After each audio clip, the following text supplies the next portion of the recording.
Hi everybody, it's me, Seasons of Fandoms. Today we're just going to have a short rambling session on episode 7 of season 5 entitled Fire in the Sky. And to be honest, I wasn't feeling this episode at all.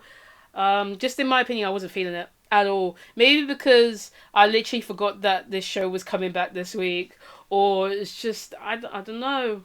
Maybe I just hit my point with the intrigue of this show. But you know what? We're just going to talk about it anyway, I guess. I guess we'll start with Archie's plot line. After his house burned down in the last episode, or at least, burnt to a crisp. Well, not to a crisp, but you know what I mean. He found some old pictures, and his grandpa was in one of them, and it was linked to the fire department, and that's what sparked an interest of him restarting the fire department.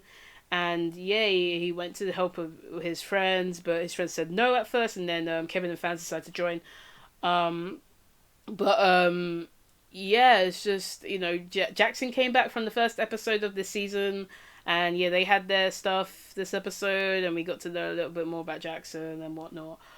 But yeah, at the end of the day, the fire department has been reinstated. The old chief is back, and yeah, that stuff did happen.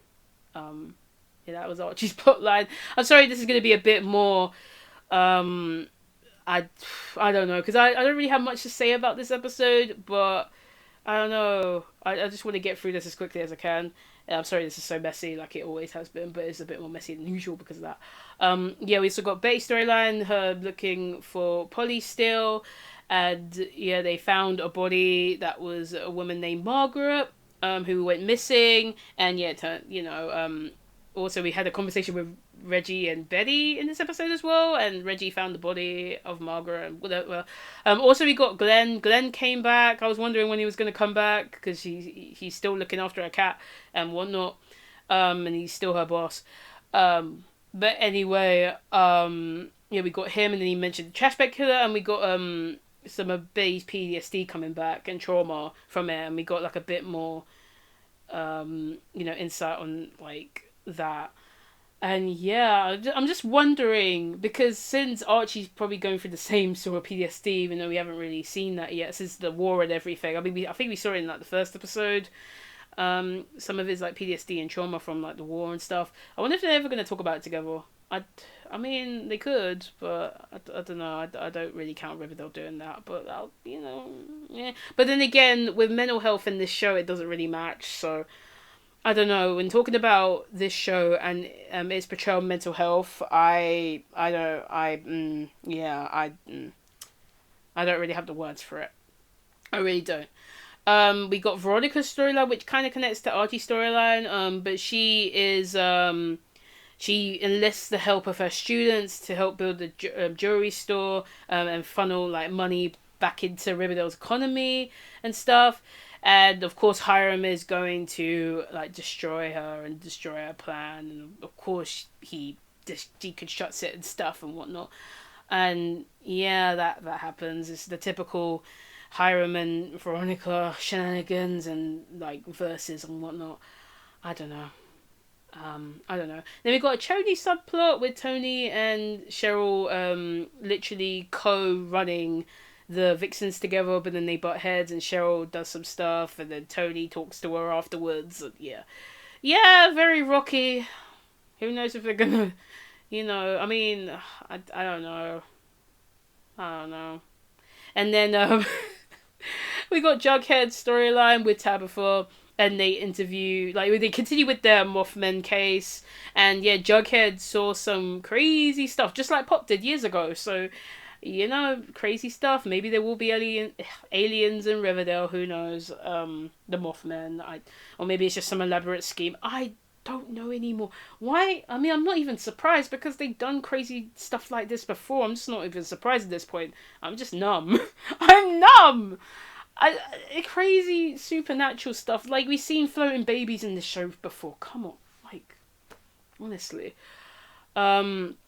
But yeah, it's just that, yeah, he saw some crazy stuff and it's probably going to go into the next episode. Speaking of next episode, we're going to go into promo talk right now because this Ramblings episode is definitely like all over the place as it usually is, but just more over the place today because I don't really have much to talk about in this episode, and I'm just like, whatever.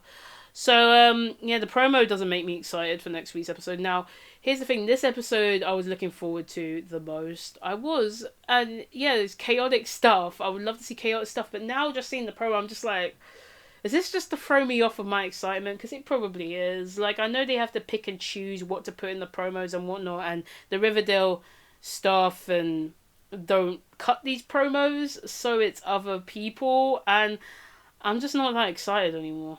I'm really not. And the only thing I'm kind of grabbing onto in terms of excitement is Archie in the firefighter's uniform in Betty's bedroom. That's the only thing I'm excited for. Well, not excited, but like clinging onto in terms of hope. I don't know. Yeah, in the promo we got to see more of Archie stuff. Now, I just hope that this is not going to lead to any more love triangle stuff because I'm just done. I'm done with it. People might say, "Oh, yeah, but you can cause like interest and maybe, Betty can realize her feelings for Archie at that point." I'm just like, yeah, but I don't know how they're gonna execute, and I don't really want to know. I mean, I think I did say last episode that the only thing that could be interesting, them realizing their feelings for each other and Veronica helps, and it's not really a love triangle. It's more of like, I don't know, realization or something. But like, I don't know anymore. I don't know. Again, I apologize for this, like, ramblings video to be somewhat negative. I don't know, I wasn't feeling it. I wasn't feeling this episode. But yeah, I could say well done to everybody, tried their hardest, I guess. Everybody in the staff, I guess. The cast, crew, whatever, but I just weren't feeling it. They were trying their best, I just weren't feeling it this episode. I don't know about next week either. I'm not that excited for it anymore. I wish I was. But maybe we'll get some more, like, stills, maybe. I don't know. I'm sorry this episode was all over the place. Like, it usually is, but it's more negative / critical. I don't know. Like, this is basically how I felt with Riverdale Seasons 3 and 4, like, Part A, to be honest. Like, this is how I felt, just numb inside. And yeah, things are moving forward, but things keep moving back. I don't know why I just said that, but yeah, that's my Riverdale's Ramblings episode for today. I'm super duper sorry again for this episode just being, but yeah, maybe next week it'll be better. Who knows? Who knows? But anyway, that is it. Yeah, no outro stuff from me today. You can check the description below for social media links or additional thoughts or whatever. You can do whatever. I'm just tired at this point. I'll see you guys soon. Bye, guys. Bye.